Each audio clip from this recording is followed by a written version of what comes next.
Basically Jalandhar के एक police station है पटारा, उसमें 7 मार्च 2023 को एक 295 में एफआईआर रजिस्टर हुई और एफआईआर में ये एलिगेशन लगाए कि उन्होंने शेड्यूल कास्ट समाज के जो गुरु हैं रविदास जी या कबीर जी, उनके बारे में गलत कहानी सुनाई जिससे उनकी भावनाएं आहत हुई। सच्चाई ये है कि 28 फरवरी 2016 को एक सत्संग हुआ था। सत्संग में जो किताबों में लिखा है उस पर आधारित एक घटना को बताया गया था और उसका उद्देश्य ये था कि ग्रेट गुरु जो कबीर जी थे या रविदास जी थे, उनके जो आदर्श हैं उनमें से एक आदर्श थे कि शिष्य को अपने गुरु के प्रति अटूट प्रेम और विश्वास होना चाहिए,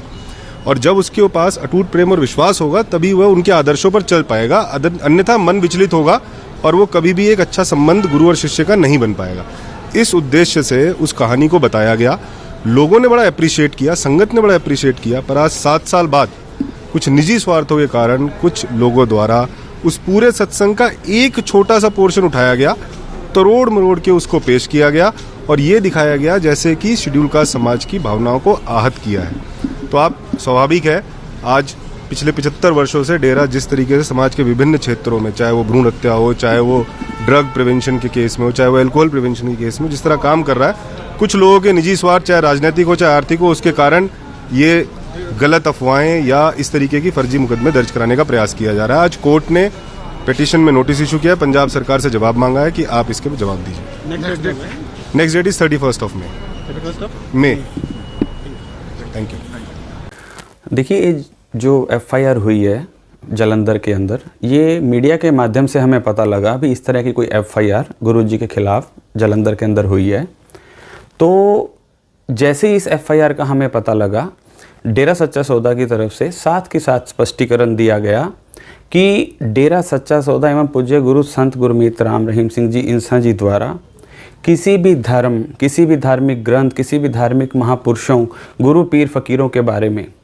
ऐसा बोलना तो बहुत ही दूर की बात है, ऐसा सोचना भी पाप माना जाता है। और जब से डेरा सच्चा सौदा की स्थापना हुई है 1948 से लेकर आज तक हजारों सत्संग आप YouTube पे देख सकते हैं, डले हुए हैं डेरा सच्चा सौदा के YouTube चैनल पर। आज तक किसी भी धर्म के बारे में या किसी महापुरुष के बारे में, किसी गुरु पीर फकीर के बारे में पूज्य गुरु जी द्वारा किसी तरह का कोई भी ऐसा शब्द प्रयोग में नहीं लाया गया जो कि इस तरह के आप जिस तरह बता रहे हैं कि एफआईआर में कहा गया है कि अपशब्द बोले गए, ऐसा बिल्कुल भी नहीं हुआ। और जैसे ही ये पता लगा तो हाई कोर्ट के अंदर इस एफआईआर के क्वेश्चन डाली गई और उसमें सारे तथ्यों को वहाँ रखा गया कोर्ट के अंदर, क्योंकि जो पूज्य गुरु जी द्वारा जो ये साखी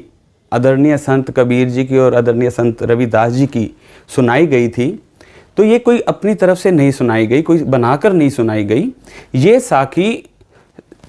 अपने कई वर्षों पुराने ग्रंथों में, धार्मिक ग्रंथों में दर्ज है। वही साखी पूज्य गुरु जी द्वारा ये साथ संगत को सुनाई गई। वहाँ काफ़ी मात्रा में साथ संगत थी, तादाद में, उनके बीच में सुनाई गई और सारी साथ संगत ने इसको अप्रिशिएट भी किया। और ये जो साखी थी ये गुरु शिष्य के दृढ़ विश्वास के ऊपर आधारित थी कि एक शिष्य का अपने गुरु के प्रति दृढ़ विश्वास होना चाहिए,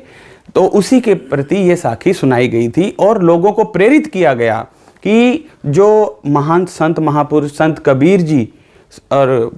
संत रविदास जी हुए हैं, उनके उपदेशों के बारे में बताया गया ताकि आप सभी लोग भी उनके उपदेशों पर चलते हुए बुराइयों को छोड़ें और अच्छाई को अपनाएं। इसलिए ये सभी को मोटिवेट करने के लिए और उनकी उपमा की गई, बल्कि इसके अंदर अपने आदरणीय संत कबीर जी की और संत रविदास जी की उपमा की गई है पूज्य गुरु जी द्वारा। और अक्सर पूज्य गुरु जी इन महापुरुषों की वाणी सत्संग में सुनाते रहते हैं। तो उसी को लेकर ये क्वेश्चन पिटीशन आज वहाँ डाली गई। और जो ये कंप्लेनेंट थे, शिकायतकर्ता थे, उन्होंने जो पुलिस को शिकायत दी उसमें उन्होंने जो उस साखी का पूरा पोर्शन नहीं लिया, थोड़ा सा पोर्शन लेकर और उसको तोड़ मरोड़ कर पुलिस के समक्ष पेश किया और पुलिस प्रशासन को भी गुमराह किया गया, जिसके तहत ये एफआईआर दर्ज हुई है। और एक देखिए बहुत ही आश्चर्यचकित बात है कि ये कंप्लेंट पुलिस के पास जाती है शाम को 6:12 के ऊपर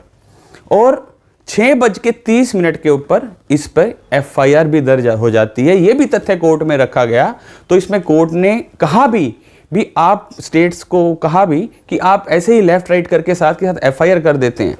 तो इसके ये जब बात आई तो कोर्ट ने स्टेट ऑफ पंजाब को ये डायरेक्शन दी कि आप इसके ऊपर अपना जवाब तलब करें। जो ये बता रहे हैं कि ये पूरी वीडियो कुछ और थी लेकिन पुलिस के समक्ष कुछ और पेश किया गया है, तो इसकी भी पूरी आप तथ्य की जानकारी लें और अपना जवाब इसमें तलब करें। इसके लिए जो अगली तारीख है माननीय हाई कोर्ट ने 30 मई रखी है, तो 30 मई को स्टेट ऑफ पंजाब ने इसमें अपना